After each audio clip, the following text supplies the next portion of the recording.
Good evening, everyone. I just wanted to kind of come on here and do a review of Love and Hip Hop New York season 4, and I believe it's episode 6. If it's not, I'll definitely correct myself in a little bit when I do the title of the show. I just wanted to touch on a few things because I was like really astonished at the end of the show.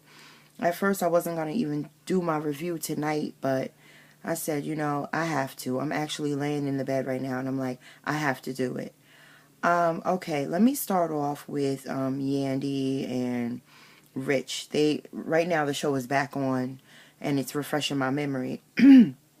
Yandy and Rich had a conversation where Yandy apologized to Rich for being such a bitch the other day, which to me she really wasn't, but okay, to him regarding the whole Amina, or not Amina, but the whole he's not bringing in any artist situation. I feel Yandy on the whole. I feel like I'm doing everything. I got the kids, I got the business, I got this and that, because that's how I am. Even though I'm married, like, I feel like I do the most. So, hey, that's just what it is. Let's see. Tahiri talked to her sister, and she had told her sister that she wasn't really down with the whole, well, not that she wasn't down with the opening up of the church, but that it was going to be a long process, and she just feels like they should kind of like put that idea on the back burner and just give the father some money right now. And her sister actually got so emotional she got up and went into the bathroom or wherever, because they was out at a restaurant. She went somewhere and started crying and was basically, if she's Tahiri's little sister, and I don't really feel like that's neither here nor there because they're both grown, but she's basically throwing a temper tantrum because she's not getting her way, and she feels like Tahiri is like neglecting her just because she's not doing what she wants her to do. And I think that's bullshit. I think Tahiri's sister is full of shit.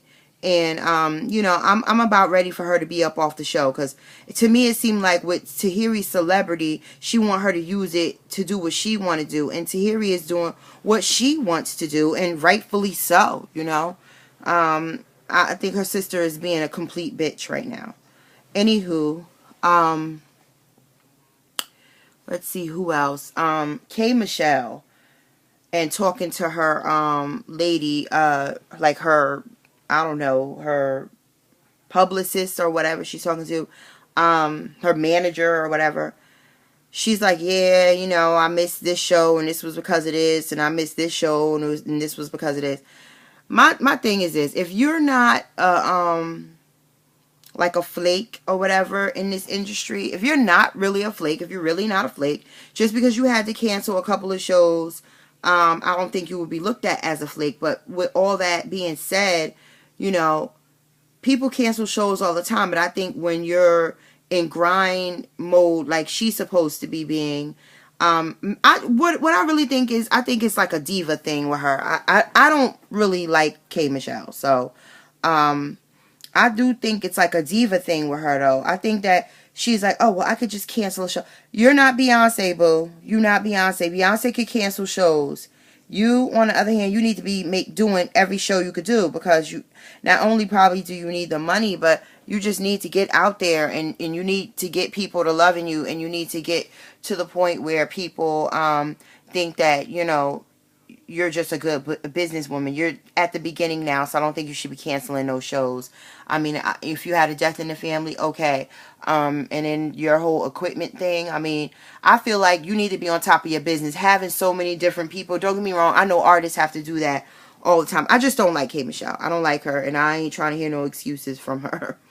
When Rich met up with Peter Gunz, and they pretty much got into it, because Peter, I'm so sorry guys, I'm just trying to get this, I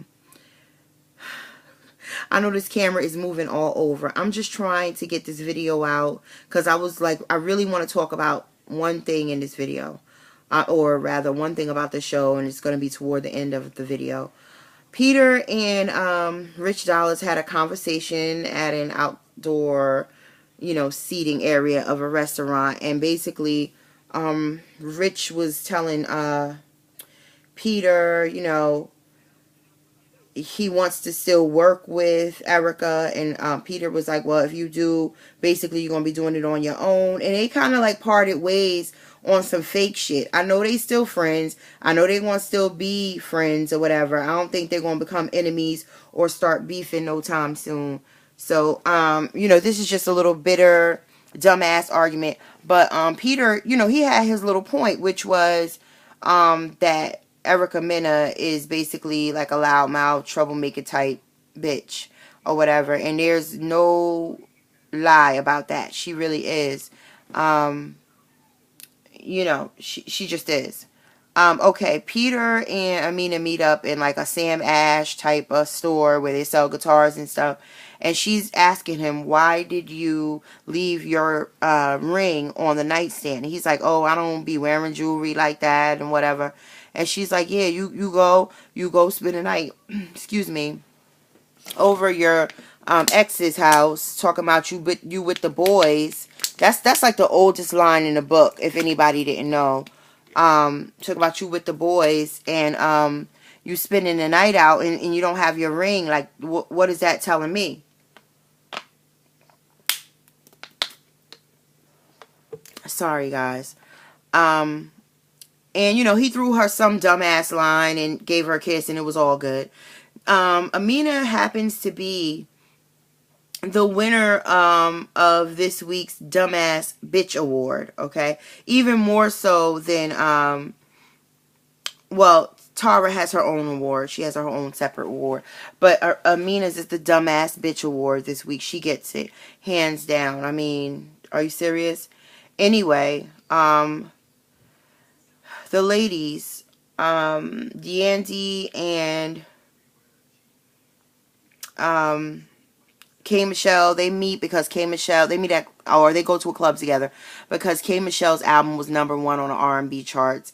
And they go out, and Peter and Amina show up. And this is when K Michelle asks Peter, right in front of Amina, when's the last time you slept with Tara?